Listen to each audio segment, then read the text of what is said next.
वेगळीच भाषा आणि पेहराव असलेल्या भिकाऱ्यांनी आर्णी शहरातील माहूर रोडवरील 35 दुकानदारांच्या नाकीनऊ आणली असून मराठी तर नाहीच पण हिंदी भाषिक देखील नसलेले हे भिकारी कुठले आणि कोण आहेत याचा छडा लावणे गरजेचे ठरले आहे।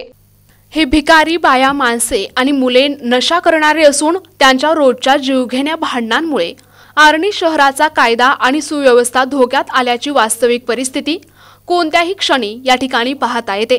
यांची संख्या दिवसेंदिवस अधिकाधिक वाढत असल्यामुळे हा विषय आर्णीकरांसाठी प्रचंड चिंतेचा विषय झाला आहे। येथील 35 दुकानदारांनी यांची तक्रार पोलीस स्टेशन आणि नगर परिषदकडे दिली असून देखील काहीही कारवाई झाली नसल्याचा आरोप दुकानदारांनी केला आहे।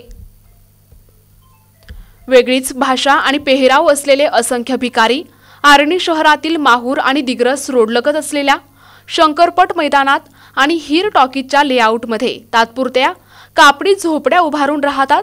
पावसाळ्यात आणि इतर वेळी देखील हे असंख्य भिकारी परिवार येथील दुकानदारांच्या दुकानासमोर सामूहिकरित्या झोपत असतात।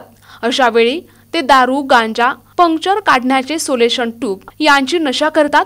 माणसे तर सोडाच पण स्त्रिया आणि लहान मुले देखील नशा करत असतात। त्यामुळे त्यांचे नेहमीच जीवघेणे भांडण होतात। या भांडण तंट्याचा त्रास छत्रपती शिवाजी चौक ते दर्गापर्यंतच्या सर्व दुकानदारांना आणि नागरिकांना होत आहे। दुकानासमोर हे भिकारी दररोज घाण करतात। त्यामुळे ही रोजची डोकेदुखी थांबवावी आणि या त्रासदायक भिकाऱ्यांना आर्णी शहरातून कायमस्वरूपी हद्दपार करावे अशी मागणी आणि तक्रार स्थानिकांनी पोलीस स्टेशन आणि नगर परिषदकडे केली आहे। वास्तविक पाहता पोलीस यंत्रणेच्या दफ्तरी अशा लोकांचे रेकॉर्ड असणे गरजेचे आहे। तत्कालीन ठाणेदार पितांबर जाधव यांनी अशा लोकांची माहिती घेऊन त्यांना आर्णी शहरातून हाकलून लावले। सध्या कार्यरत ठाणेदार याबाबत उदासीन असल्याचे दिसत आहे। त्यामुळे नागरिकांनी चिंता व्यक्त केली आहे। येथील माऊली ऑटोमोबाईलचे अभिषेक नीला पवार, यश ऑटोमोबाईलचे अशोक एरावार, हीर टॉकीजचे मॅनेजर अमीन कासम सय्यद यांनी तीव्र प्रतिक्रिया व्यक्त केल्या।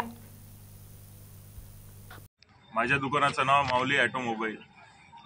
आम्ही दिवसभर दुकानामध्ये बसतो, पण जेव्हा आम्ही दुकान बंद करतो त्या टाइमला इथे झोपडपट्टीमधले लोक, काही एकदम खराब लोक येऊन आमच्या दुकानापुढे येऊन झोपतात।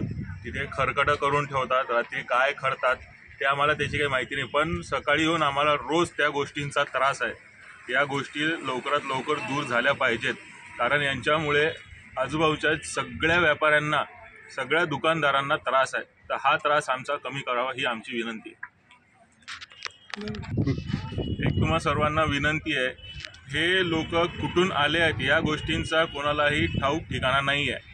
हे लोक रात्री काय करतात काय नाही या गोष्टींचा पण कोणाला ठाऊक ठिकाणा नाही आहे। पण आम्ही इथे राहतो तर आम्हाला सर्व गोष्टी माहीत आहेत। आता त्या गोष्टी बोलणं बरोबर ठीक नाही आहे, पण या गोष्टींमुळे इथे राहणाऱ्या सगळ्या लोकांना खूप त्रास आहे। तर हा त्रास दूर करा, नाहीतर हे रात्रीचे भांडणं करतात, दिवसभर येऊन भांडणं करतात।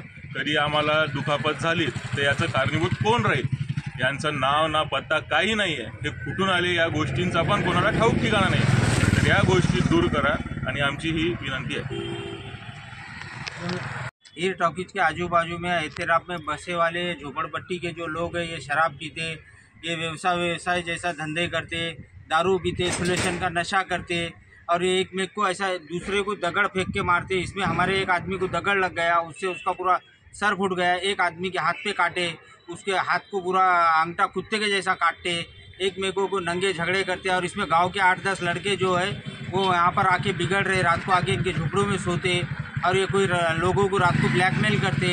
इनके धंधे बहुत ख़राब है और ये बहुत तकलीफ़ देते हमको। इनके वजह से हमारे टॉकीज में लेडीज आना बंद हो गई, इनके वजह से हमको टॉकीज बंद करने की नौबत आ गई। इतने हम इनसे परेशान हैं। हमने पुलिस स्टेशन, नगर पालिका, तहसीलदार, कलेक्टर, SDO सभी को लेटर दिया है। ये कौन लोग हैं, कहाँ से आए? ये कहाँ से आए कुछ पता नहीं। ये बांग्लादेशी है कि कौन है क्या है, इनका कोई नाम पता नहीं, ना इनकी भाषा भी अलग ही है।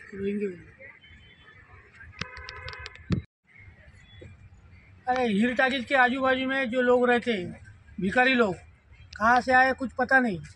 और इधर उधर से वो जम के झगड़े करना, ये करना, वो करना, गंदगी फैलाना, ऐसे अनेक बहुत सी परेशानियाँ हमको चालू है। दुकानदारी करना या गांव छोड़ना, ऐसी बातें आंग पे आ रही है। रात को दुकान के सामने आके बहुत सी गंदगी फैलाती है लोग। इसका बंदोबस्त होना चाहिए। प्रतिनिधी रफिक सरकार, NTV न्यूज मराठी, आर्णी, यवतमाळ।